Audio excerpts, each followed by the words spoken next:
Welcome to the Central Seminary Podcast. Thanks for joining us today as we discuss biblical and theological issues relating to life and ministry. This podcast is a ministry of Central Baptist Theological Seminary in Plymouth, Minnesota. To learn more about Central Seminary, visit our website at www.centralseminary.edu. My name is Jared, and I'll be your host.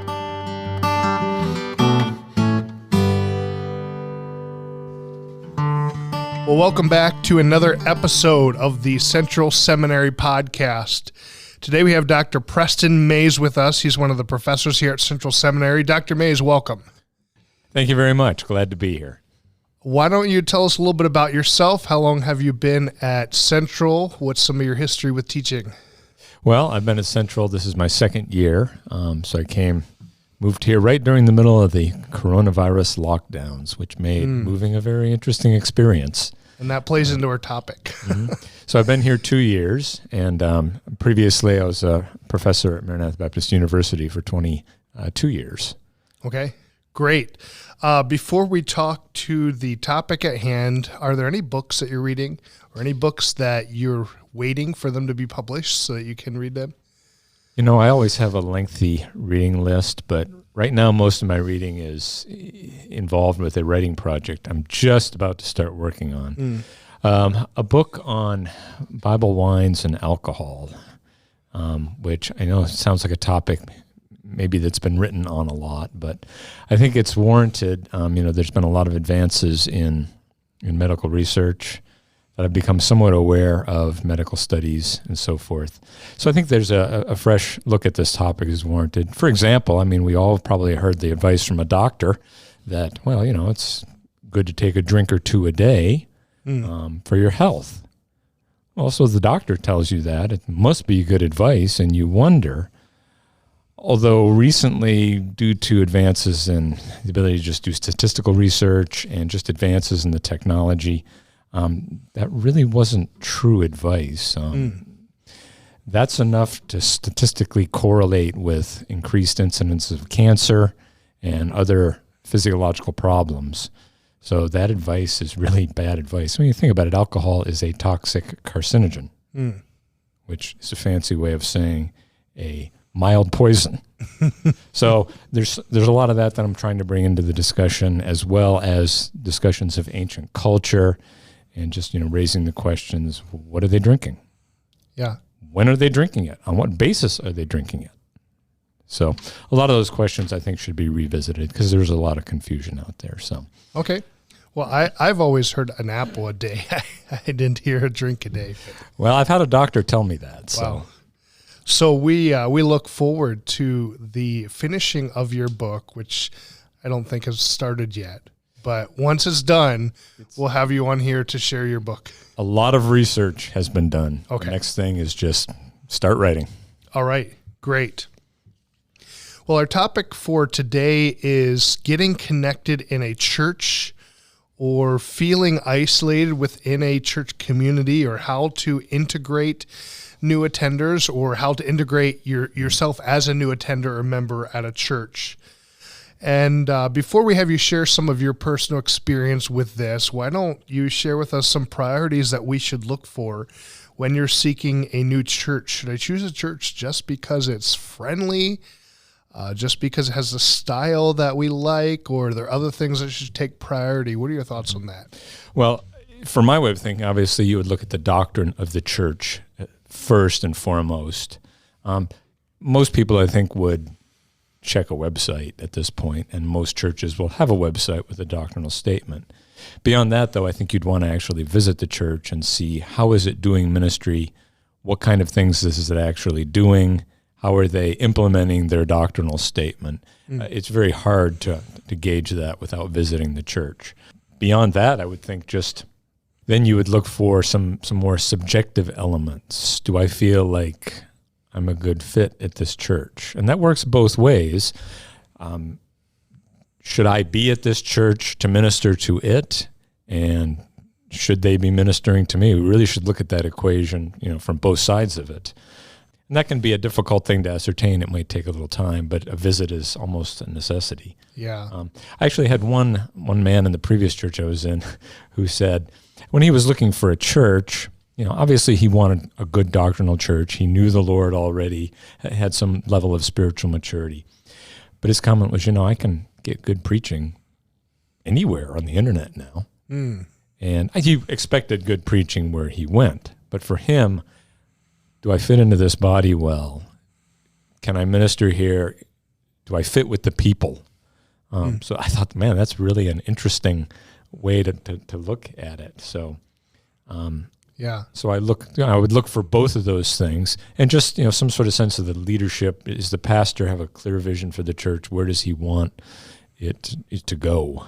What does he want the people? What is he trying to get the church to accomplish? Yes, right. And I think I would echo what you said about doctrine, and maybe me being a former pastor and you being a seminary professor, we might look a little closer at doctrine than the average church member, but obviously that's important. One thing that I'm always interested in is the direction that the pastor is trying to lead the church. And I'm not as concerned about the church being where I want it necessarily, or being where I think it ought to be, as I am, do they have a pastor who's leading in a good direction? Because I think there's a lot to be said for good leadership. And does the pastor have the buy-in of the people? Are they following their shepherd?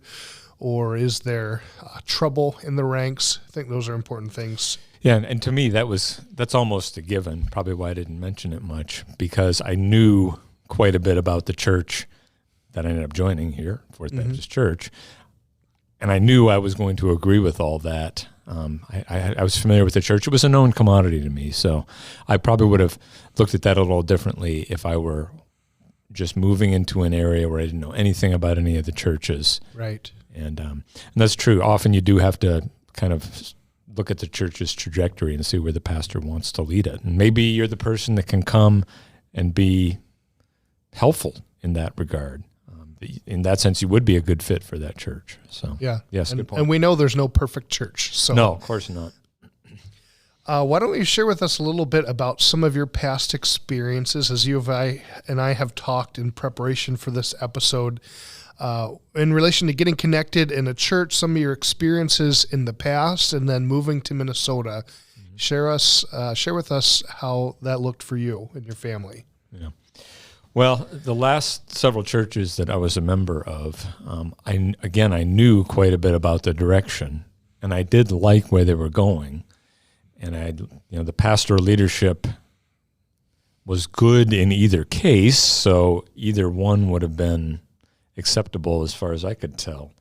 And the thing was, in those last situations, teaching at a Baptist Bible college at the time, university now, I worked with a lot of the people that I was going to church with. So it was very easy to establish connections, and it didn't take much time at all to do so when I was spending so much time. If I ate a meal in the dining hall, it tended to be with those people. A break time tended to be with those people. I had people down the hall from me that I was going to church with. Yeah. That's not going to be the situation that most people have when they're looking for a new church. And I've talked to other people who moved out of that church environment into other church environments, and they found the same thing to be true. It just took a lot longer time for them to feel like they were really a part of it, just because there is no substitute for time in those instances. Yeah. So. Yeah, and I can relate to some of that even in my more recent experience with transitioning from pastoral ministry to being here at the seminary and being a lay member in the church. Some of what we're going to talk about is things that I've experienced even recently. So I'm excited to get your thoughts on those. What are some factors that make it easier or more difficult to connect with a church? Yeah. Well, obviously, as Christians, you would like to think we all have the most important things in common. We all know the Lord. we all have that shared identity as believers, and we're all going to be placed in a body of believers somewhere as God leads us. And that means we'll be different from everybody else. Yes. But that should facilitate our joining a church where what we're doing will be needed. So that's the most important thing. Having said that, of course, the stage of life that you're at, the culture of the church, again, I'm not sure how much those should be issues. I feel that there probably should be less of an issue than they often are. Mm-hmm. You would like to think, for example, if you're joining a church where maybe there aren't a lot of young people, well, we've got to start somewhere, and somebody's got to be the first young person, young couple that joins the church and maybe then becomes the focal point for more people joining that church. And in that case, I think you have to be in it for the long haul until we can get enough people to join the church. Remember years ago, somebody coming to preach at the college again, just making the plea to some of the upcoming Bible college graduates, when you get out there, consider joining a really small church. One that, doesn't offer you maybe a lot, but when you think about it, if you have studied the Bible in any formal setting, you probably have a lot to offer to that church. Yeah. And you can be a great blessing, and right away you're going to be needed. Yep. You're going to be needed. So I just read an article about that just yesterday that I thought about posting on our seminary social media. I didn't, but that same thing, why you should consider small churches. Yes, and it's really a small group of people that we all operate within a small group of people, don't we? There's time limits, and you can only know so many people well. It's nice to go to a big church that has a lot of opportunities and provides a lot of ministries, and I can see the attraction of that. And of course, I go to a church now that has a lot of those things. Mm-hmm. So I wouldn't say that just making an arbitrary choice to join a small church is something you should do. But I think everybody should at least consider it, and maybe more should be joining those than actually do. Yeah. Go ahead and post that article. It's a good idea. Sometimes I think there's a pull to go to a church where there's a lot of people who are like me, a lot of people in my age group. And I had a situation in ministry where there weren't a lot of young people. In fact, me and my family, we were the young families of the church. And to a certain extent, I could understand when we would have people leave to go to other churches because they have more young people.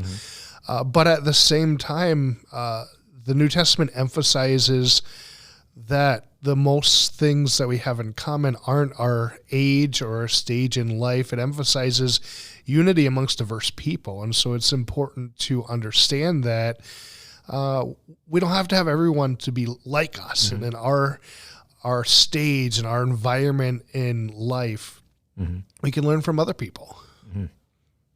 And need to, actually. Yeah. Those who have gone before, so. Yeah, and so I find it interesting you talked about like stage in life, stage in family. So when you guys moved to Fourth Baptist Church, it probably wasn't as much of a priority for you to have a church that had a good nursery ministry because your family's older. We became empty nesters. We did an odd thing. Your kids are supposed to grow up and they all move away. Our kids grew up, they settled down in the area, and we moved away. It's a kind of crazy thing, but the Lord led, and it's clear that we are where we need to be right now. Why don't you share with our listeners what we've talked about that you've read and heard about some of the projections for how long it takes to really feel at home in a church, and maybe how that should affect how churches view new people. Yeah. Being at home in a church could kind of describe two different things.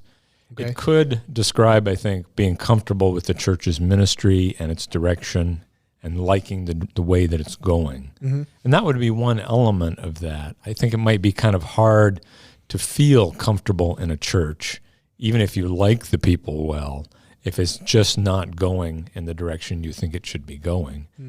If it's got some doctrinal problems in it. having said that, I think the other part of the equation, the personal connections we establish, is a very important part of it. And that's really more a matter of the friendships I think we make with other people. And that just does take time. I was reading some studies. A recent book came out on friendship, and I think it was a sociological study. And, sometimes these things are of questionable value, but this does seem to reflect our experience that if you want to move from being just an acquaintance of somebody to actually being considered a friend, you know how many hours that takes of contact with them? 40 to 60. Wow. If you want to move that up to more of a friend beyond a casual friendship, now we're looking at 80 to 100. Wow. And if you want to be rated as a best friend, you're probably going to have to spend about 200 hours with that person. Now, I don't think everyone who spends that much time with another person is going to end up becoming best friends or good friends even. You think about certain people you might work with, they're just not on good terms with each other. They've probably spent a lot of time with each other. If you're working with somebody, it's not hard to get to that 200 hours level. And maybe when you get to that level, if you don't like the person, you're ready to be done. You don't want to be around that person. But if we're talking about a friend, that's what it would take. And so to me, that's the biggest challenge. Again, especially coming here where there's just not going to be as many opportunities for that. And it's not really that there's anybody to blame about that. People are busy. They have jobs, they have families, they have things of that nature. But again, if you're in it for the long haul, I think that does happen. Yeah, I think it's easy for those who maybe have been at a church for a while to cast their experience on everyone else. So I feel comfortable, I feel plugged in, I feel connected, or even look at someone and say, well, they've been here 6 months, they've been here a year, they're integrating nicely, and not realize that maybe they haven't built some of those relationships. They haven't been here long enough to have that, and it really does take time. And here, the other thing that is an interesting element in this, though I don't know many people, I did know some. Okay. We'd had them as students. My wife was also a teacher. And so there are some familiar faces around here, and that's been nice. But those are still more limited connections.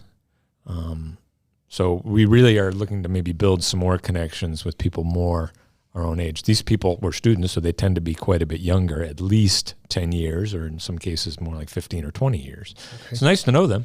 Glad to have those connections. It helps me feel a little bit connected here. But again, if I weren't moving into this particular church situation, I wouldn't have had any of that. So I think a lot of people feel very comfortable in unfamiliar social settings. So, I think we just have to be sensitive to that and try to make them feel comfortable as much as we can, realizing that it's going to take some time to do so. Yep, very much so. Can you give us some practical suggestions for reaching out to new people as a church or church members, or even as pastors, for those who might be pastors or in leadership listening? Are there some programs or ministries that you think are important for churches to have? Yes, I do think there are. I think most churches probably already have a greeter ministry. At the very least, they have the ushers walk the aisle and recognize the visitors, give them a packet of information. That's a great first start. And some people will read it. I'm guessing some people won't read it, and you'll find it in the trash later. It depends on the person. Right. I would say beyond that, though, the first steps are to help people develop some skills in introducing themselves, starting conversations. I know sometimes we don't like small talk, talking about the weather, talking about around here the Vikings or the Twins or whatever, the team happens to be when you're playing. But the truth is, those are conversation starters, and they at least get the ball rolling of the conversation without, jumping right into some heavy topic that people might not be willing to talk with you about. Yeah. I know that, most pastors, I think, do a pretty good job of introducing themselves. And of course they should. But as one man mentioned once, he felt that when I go to a new church, I want to be greeted by people, and what the pastor does doesn't count. And that's true, because isn't the pastor kind of expected to do that? And he's usually a fairly personable individual, and he'll do that. It's what everybody else starts to do, I think, that's pretty important. Yeah. So those would be some good first steps. I think beyond that, inviting them to more close-knit events would be a good thing. Obviously, if you've got their contact information, which most churches will try to get that, it becomes the first point of contact where the pastor can then drop them a note, say, hey, can we get together for lunch or for a cup of coffee or something someday. Those are all really good things. I know of one pastor who does a lot of sermon prep at a coffee shop. I know that he has talked to a lot of people about the Lord because they're in the coffee shop, and he loves coffee. So now, if you don't like coffee, that's fine. Find something else to do there. But really, anything can work there. Now, beyond those first steps, I think there are some other more ongoing steps that you'd want to take. And there's not an absolute order here in these. I mean, one of the things you'd want to do, I think, is try to understand where people are. People are in different situations in life, and regardless of what we feel about the concept of felt needs, often people will have a sense of a need. I need something from this church. I don't know that we should necessarily discourage that. We should use it as a starting point to move them into the ministry. But that can vary widely. If you've got a relatively stable family with 3 or 4 small children, they're going to have one set of concerns. How do I raise these children? Lord, help me. I don't know what to do to guide their spiritual development. And so you'd want to, meet them on that level and get them going. Again, keeping in mind that their own spiritual development, apart from whatever is happening in the family, is really the ultimate goal. Yeah. And of course, they won't minister to their family out of anything they don't already know about the Lord. And that ministry should be an overflow of their own relationship with the Lord. It just should. But then you might have people that come to you who are hurting desperately. They've lost a spouse, occasionally abuse victims. They might be more forthcoming right up front. I am hurting badly. I need some help. Yeah. Well, in that case, they're probably going to need somebody to come alongside them who has that experience. You might be empathetic and understanding of where they've been, but sometimes those who have actually gone through those experiences, they have an understanding of just what grief feels like, what those experiences feel like, and what they say automatically is greater received. So not actually, as a pastor, we should educate ourselves on those things and try to know all those things. Yeah. But if you have somebody that you can connect them with, so if you've got a connection, if you can facilitate connections with other church members that you'll know pretty well, that might be a good fit here. In some cases, though, if they come, you might give them something to do.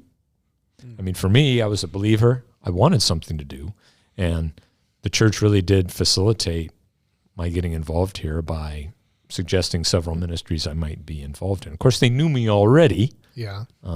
Based on the fact that I go to, my pastor is also the president of Central Seminary, so he knew something about me already and was able to point me in a direction. So those are all things that depend on the community you're in. If you're in a farming community, it's going to be a totally different level of connection than if you're in a very middle-class kind of urban area like we are here, or suburban area. Yep. I was thinking, as you said, about people connecting other people and getting involved. I think it was Matt Morrell who said, I don't know if it's original with him, in a class, I think it was, that everyone wants to be known and needed. And I think there's some value to that. There is some value to that, and that's probably become even more true in the 21st century than it was with earlier decades. I mean, you might have demographically some older saints who maybe don't want to be recognized. Those generational differences, they are a real thing, that are something we have to manage in ministry now. It's amazing how quickly the world changes. Yeah. A couple thoughts that came to my mind in regards to, having your greeter team or whatever you call them, your visitor packet. I think it's important to create some sort of system or pipeline for people who are coming in, maybe like their first time in the door, to try to, and I've heard of churches doing this, see how many people they can get to connect with these people before they sit down in the pew or chair or whatever you have. So you have your greeter team at the door, and then maybe you say, oh, let me introduce you to Sally. She's working the Welcome Center today. And then Sally introduces, oh, here's Pete. Have you met Pete? Just get really good at creating almost a flow of getting people to meet one after another of the people in the church. I think that can be really helpful. Yeah, especially if a church has maybe kind of lost a little of that in the shakeup that happened as a result of COVID. Yeah. Churches had to operate in such a different manner for the last year or so that maybe sometimes some of those systems kind of fell into disrepair and need to be resurrected. But you're right, we need a pipeline. The person who walks in the door has no idea where to go, what to do. They feel maybe kind of lost. So ideally, you'd have somebody that they know who's invited them to church, but hopefully you'll get some that just come for whatever reason. In that case, yes, a pipeline, definitely. Yeah, and I know I've been at churches before as a visitor, walking in the foyer, and there's all this hustle and bustle, and you don't know where to go. And you wonder, where's the nursery, and where's the kids' Sunday school, and which room do I go to? It's always helpful to have people who are specifically looking for those type of people. Another thing I would say is for church members or leadership who are trying to reach out to new people, be skilled in the art of introducing yourself and starting a conversation. Sometimes you just have to have that awkward conversation of, hi, I don't think I've met you before. My name is so-and-so. And I've had that situation as a pastor where it backfired on me and come to find out I did meet them and I forgot. And it was like years ago or something like that. So it was excusable, but I'm curious. Now, I've occasionally done that because I'm terrible remembering names. And there's so many new people, new faces here, new people here that I might not know if I've actually met you or just seen you from a distance. Yeah. I get the sense that most people don't really feel bad about that. They don't make a big issue if you've already met them and you think you haven't. Yeah. Maybe there are some exceptions to that, but yeah, I think so, because you're still being friendly. You're still being friendly, and honestly, anytime we interact with somebody, there's always a certain amount of risk that we're just going to have to be willing to accept. And usually the risk was well worth it, and none of our fears were realized. But it is a good thing for us to get over our own shyness and our own introversion and start to be a little more forthcoming with some of these things. Yep. And then just something that always stuck in my mind, Dr. Matt Williams, who was at Northland when I was there, he always used to say, walk slowly through the crowd. And that's something that stuck with me. I always told our church people that. And what he meant by that is don't get so busy in the hustle and bustle of church life that you don't take time to look around and see people and look for those visitors or that person who might feel disconnected or that person who might be hurting and no one's ministering to them. Just walk slowly through the crowd. Yeah, and there are often people just kind of standing somewhere in the lobby. Maybe they would love to talk to somebody, and they're just waiting for somebody to engage them a little bit. You never know, you might make a friend. Yeah. So are there some things that you and your wife have done to help you feel more connected? Like I said, we did get involved in some ministries pretty quickly. My wife got into the nursery, which obviously you meet a lot of the small children that way, but you also meet a lot of mothers that way. So that's been a good thing. For me, I've been in the choir now for more than a year. So that's been a nice thing.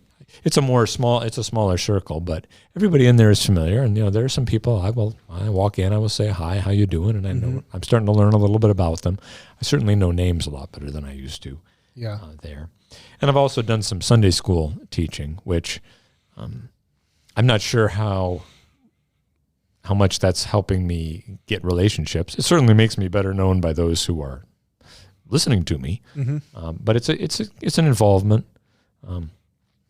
I had thought even about playing a little softball last summer. Okay. The church has a softball league, and it just didn't work out. Some life situations with some family. We had a death in the family and other things going on. It just didn't work. I did play in a game or two, I think, and that's a good opportunity. Anything you can do like that to help you feel more connected with people, and of course, going to fellowships after church, anything like that it's a start. It's a limited contact, but it gets things started, and people are starting to feel more familiar. So it's coming. Yep. What are some things that we can do if we're the person who feels alone in the church?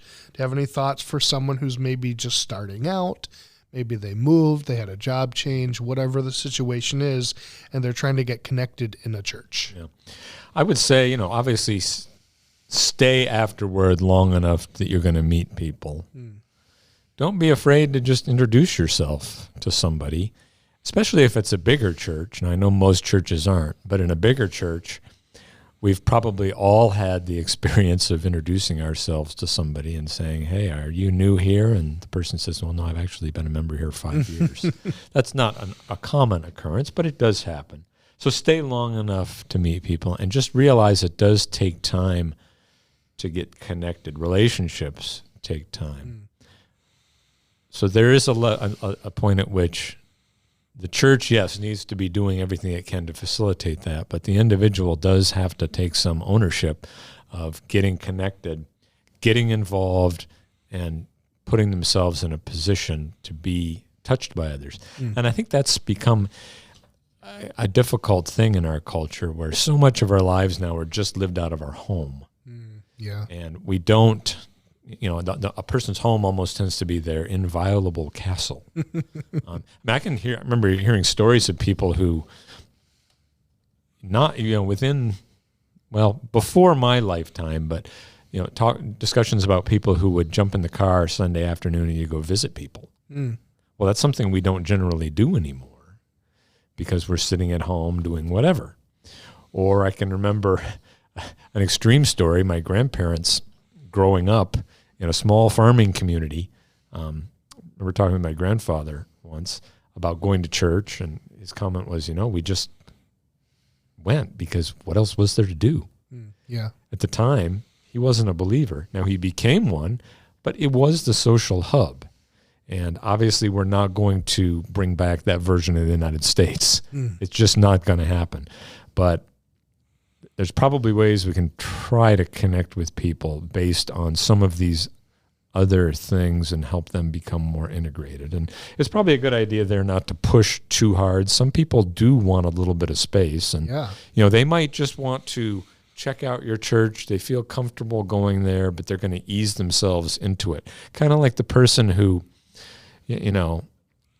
instead of jumping right into the pool, sticks his big toe in the water for a little while to feel how and he's thinking it's okay and he's going to get in there, but don't come up from behind and push him in. Yeah, for sure. So that's a hard thing. It's based on the person. But.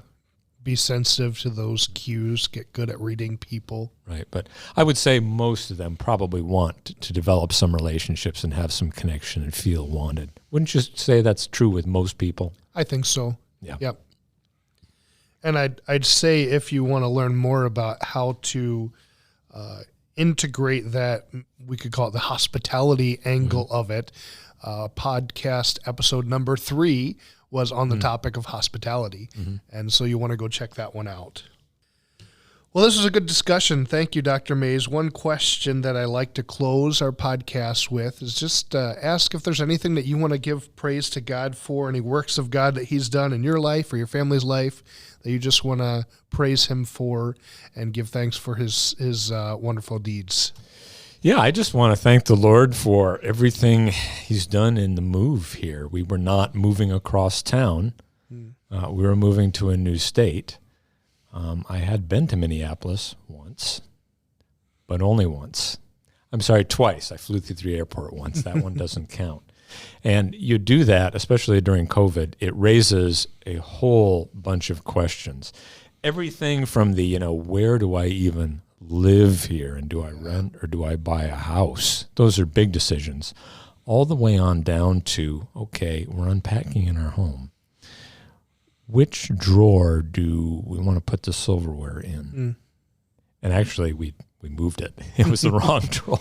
So, it's a myriad of decisions. Yeah. All the doctors and the hospital, not the hospitals, banks, all those things. I mean, where do we even shop? But the big one, of course, was the housing. And in a very robust market. Yeah.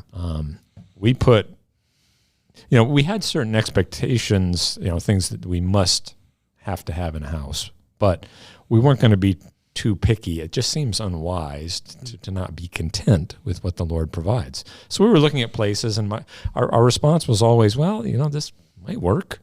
And we put bids in on a number of places, and we got outbid. I mean, the last one it was crazy. We bid $20,000 over the asking price, and we still got outbid. Wow. In one day, there were 9 bids on this house. Wow. So, it's rattling, but you say, well, okay, Lord, we're moving on. It's not the one. That's fine. Well, the next day, something became available, and it was actually right down the road from something else we'd looked at. It was bigger and less money than I was willing to spend. So, and the Lord provided it. We made the bid, got the house, and just all the house hunting was it was a little challenging. But I'm thankful we went through the process, because we were becoming empty nesters. We had no idea what we even wanted. So even the process of making us look for a while kind of crystallized in our minds things that we did want or didn't want in a house. So I'm very thankful for his guidance in there. And so far, anyway, it seems like buying a house was the right decision, because the housing market has not collapsed and it has not cooled down. But hey, you never know. The future is uncertain at best, to be sure.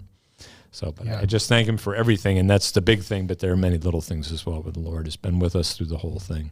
Just as we prayerfully sought him, got advice, and then eventually figured out what to do. But it always started with prayer. And it's probably good for you to be confronted with your own limits as a human being and not be thinking, yeah, I know what I should do here, and just make a decision. Those usually aren't good decisions. Yeah. You need to start with, okay, Lord, you know everything. Help me. Okay, well, thank you for sharing, Dr. Mayes, and thank you for being with us today. Okay, thank you for having me. Next time on the Central Seminary Podcast. And so church history becomes a theological enterprise. There was a battle that was fought over that, call it a category. We can't mythologize it.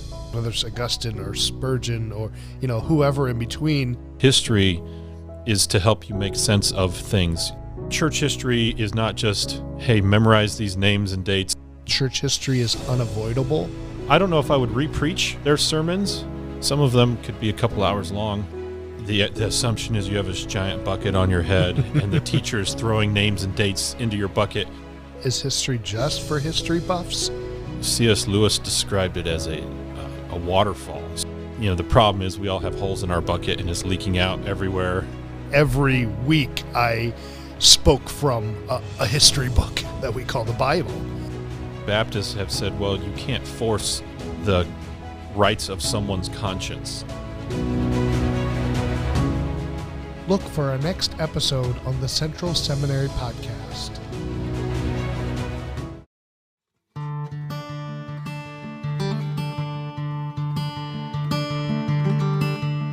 Thanks for listening to the Central Seminary Podcast. Our mission at Central Seminary is to assist New Testament churches in equipping spiritual leaders for Christ-exalting biblical ministry. Since its founding in 1956, Central Seminary has sought to provide serious students of God's Word with robust theological education as they prepare for ministry. We have many graduates around the world who are serving in countless ways to spread the gospel and proclaim the name of Jesus Christ. Find out more at our website, centralseminary.edu.